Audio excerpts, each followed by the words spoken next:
আসসালামু আলাইকুম। আমাদেরকে যদি বলা হয় যে আপনারা না খেয়ে ১ সপ্তাহ থাকেন, তাহলে আমরা সবাই থাকতে পারবো। বাট যদি বলা হয় আপনারা শ্বাস না নিয়ে ১ মিনিট থাকেন, থাকতে পারবে? জি না। শ্বাস না নিয়ে কোনো মানুষই বেশিক্ষণ বাঁচতে পারে না। তো চলো আজকে আমরা সেই শ্বাসক্রিয়া সম্পর্কে জেনে আসি। দেখো, আমরা শ্বাসের মাধ্যমে মেনলি অক্সিজেন নিই আর নিঃশ্বাসের মাধ্যমে কার্বন ডাই অক্সাইডকে বের করে দিই। এভাবেই আমাদের শ্বাসের প্রক্রিয়াটা চলে। এখন এই শ্বাসকে আমরা ভাগ করতে পারি দুই ভাবে। একটিকে বলা হয় বহিঃশ্বসন, একটিকে বলা হয় অন্তঃশ্বসন। এখন বহিঃশ্বসন জিনিসটা কি? পরিবেশ থেকে অক্সিজেন বলো, নাইট্রোজেন বলো বা যে গ্যাস আমাদের ফুসফুসের ভেতরে আসলো এবং ফুসফুসের ভিতর থেকে কার্বন ডাই অক্সাইড বাইরে বের হয়ে গেল। এই যে ঘটনাটা ঘটতেছে, অর্থাৎ যে প্রক্রিয়ার সাথে এনভায়রনমেন্টের একটা সম্পর্ক আছে, সেটিকে আমরা বলি বহিঃশ্বসন। আর অন্তঃশ্বসন জিনিসটা কি? সেটি হচ্ছে এই যে ফুসফুসের ভিতরে অক্সিজেনটি গেল, এই অক্সিজেনটি রক্তের মাধ্যমে প্রত্যেকটা কোষের ভিতরে গেল এবং কোষ থেকে এই অক্সিজেন খাবারকে জারিত করে যে উপজাত কার্বন ডাই অক্সাইড তৈরি করলো, ওই কার্বন ডাই অক্সাইড আবার রক্তের মাধ্যমে পরিবাহিত হয়ে আমাদের হৃৎপিণ্ডে আসলো, হৃৎপিণ্ড থেকে সেটি ফুসফুসে গিয়ে আবার ফুসফুসে ফেরত গেল। এই পর্যন্ত যে প্রসেস, অর্থাৎ আমাদের শরীরের ভিতরে যেটি ঘটে, তাকে আমরা বলি অন্তঃশ্বসন। এখন আসো, এই যে আমরা শ্বাস নিচ্ছি, শ্বাসকে ছেড়ে দেই, এই প্রক্রিয়াটি কিভাবে ঘটে? যখন আমরা শ্বাস নিব তখন বাইরের বাতাস আমাদের ফুসফুসের ভিতরে প্রবেশ করবে। কিভাবে? কোনো কিছুই কিন্তু মানে একটা বিভব অর্থাৎ পার্থক্য না হলে কিন্তু কোনো কিছুই হবে না। যেমন পরিবেশের যে চাপ, এই চাপের চেয়ে যদি আমাদের ফুসফুসের ভিতরের চাপটা কম না হয়, তাহলে কিন্তু পরিবেশের বাতাস আমাদের ফুসফুসের ভিতরে প্রবেশ করবে না। সো অবভিয়াসলি আমাদের ফুসফুসের চাপটা এনভায়রনমেন্টের চাপ থেকে কমাতে হবে, তখনই বেশি চাপ থেকে কম চাপের দিকে ওই যে ব্যাপন প্রক্রিয়ায় বাতাসটা লাংসের ভিতরে প্রবেশ করবে।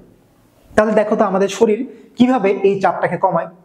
এই দেখো, এখানে আমাদের আছে হচ্ছে ডায়াফ্রাম, এটাকে আমরা বলি ডায়াফ্রাম। আর এইগুলো সপ্তপর্শুকা বা রিবস, এই পর্শুকার মাঝে কিছু মাসেল থাকে, কিছু পেশি থাকে, তাদেরকে আমরা বলি ইন্টারকোস্টাল পেশি বা ইন্টারকোস্টাল মাসেল। এই ইন্টারকোস্টাল মাসেলের কাজ হচ্ছে সে আমাদের বুকের ডায়ামিটারটাকে সামনের দিকে পেছনের দিকে বাড়াতেও পারে, কমাতেও পারে।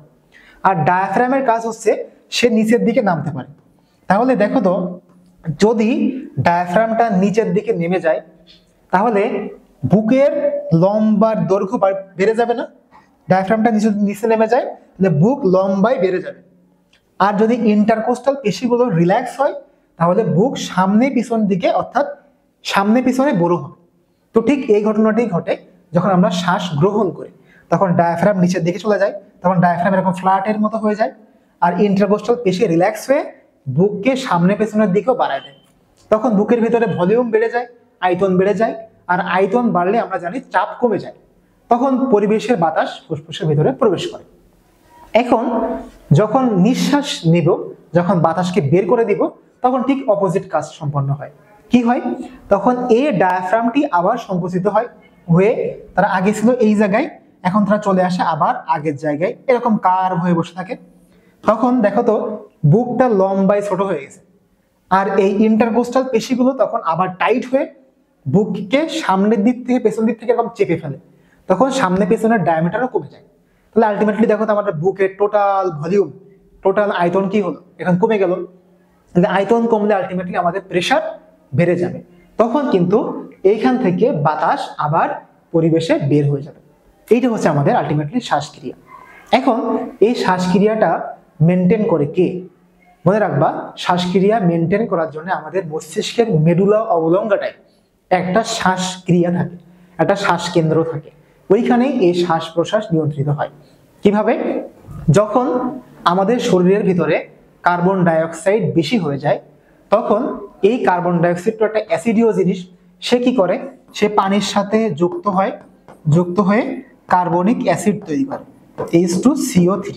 এই কার্বনিক অ্যাসিড তখন ভেঙে যায়, ভেঙে যেয়ে তৈরি করে হাইড্রোজেন আয়ন আর বাইকার্বনেট আয়ন।